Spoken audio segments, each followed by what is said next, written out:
Okay, welcome Carlo and Mia. Thanks for coming in. Really appreciate it. Wondering if you can do me a big favour. Sure. Thank you. You don't know what it is. What is it? You don't know what it is. Look, it's something up your alley. I know you're kind of familiar. We've talked about these sorts of things before. It's basically you reviewing some assessment plans that I've made. I've got 5 of them, and what I've done is I've contextualised them to the particular people and the situations that they're going to be taking the assessment in. Okay, so what I'd like you to do specifically is to go through them with your assessor's eyes, looking at it, or even the candidate's eyes as well, looking at these things and going, okay, does that make sense to me? If someone just came out of the blue and gave me this, can you assess this person? Could I do it? Is there anything in there that you think that I could change to make it more clear? Sorry, Mia, you all right? You said something about contextualising. What type of scenarios are we talking about here? Well, I'll tell you about those in a moment. But as far as contextualisation, in the first one, it's English as a second language. Okay. So it's not a straightforward, please perform this task.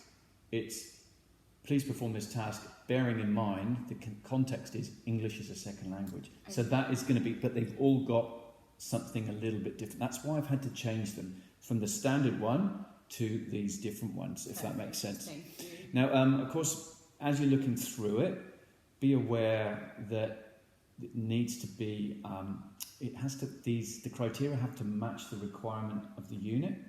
They also have to match the rules of evidence, of course, and the principles of assessment. And just basically that to you, there's no glaring errors. And if there's anything, what I'd like you to do is put it on the feedback form. Yeah? Okay. So I'm just going to show you those in a minute. Now, this is what they look like.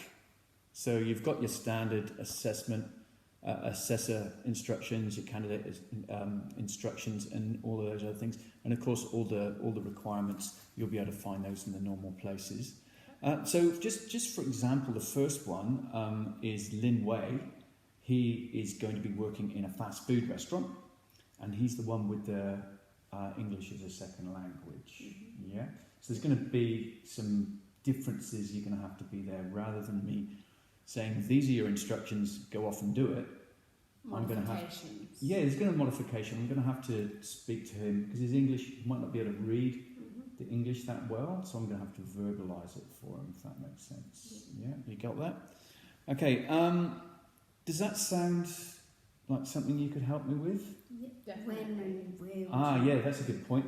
Well, really, the when, it's really up to you guys. I mean, I'd really like you to do them, but there are 5 of them. How about we try and get it done as soon as we can? Just try and bang them out? Yeah. Does that work for you? I tell you what, bang them out. I love banging out. That would be fantastic. Look, how about let's not put too much pressure on you because I'd like a proper job. Not that you wouldn't do one, but I don't want any time pressure. How about this time tomorrow? Perfect. Solid deadline? Let's say close of business tomorrow, 5 p.m. Yeah, we can do that. And you can drop them around here. But there's 5 of them. 2 each? Maybe we do 1 together? You can find it out. You can find it out. We can talk among ourselves. Yeah, Taylor, that would be great. You could do sort of 1 together if you want. There are 5 of them, and they are all quite different. So we've got an observation task, which is the Lin Wei one. We've got production of an item. We've got a portfolio. And we've got a third-party report as well. So there's a few different ones. So I hope that works for you. Any questions for me on any of that? That's pretty good. We can work on that together. I think we'll yeah. help each other out. That would be awesome. Perfect. Thanks. Look, if you've got any questions about the forms, give me a call. That would be awesome. Perfect. Thank you, so much. ladies. Thank you. You're great. Bye.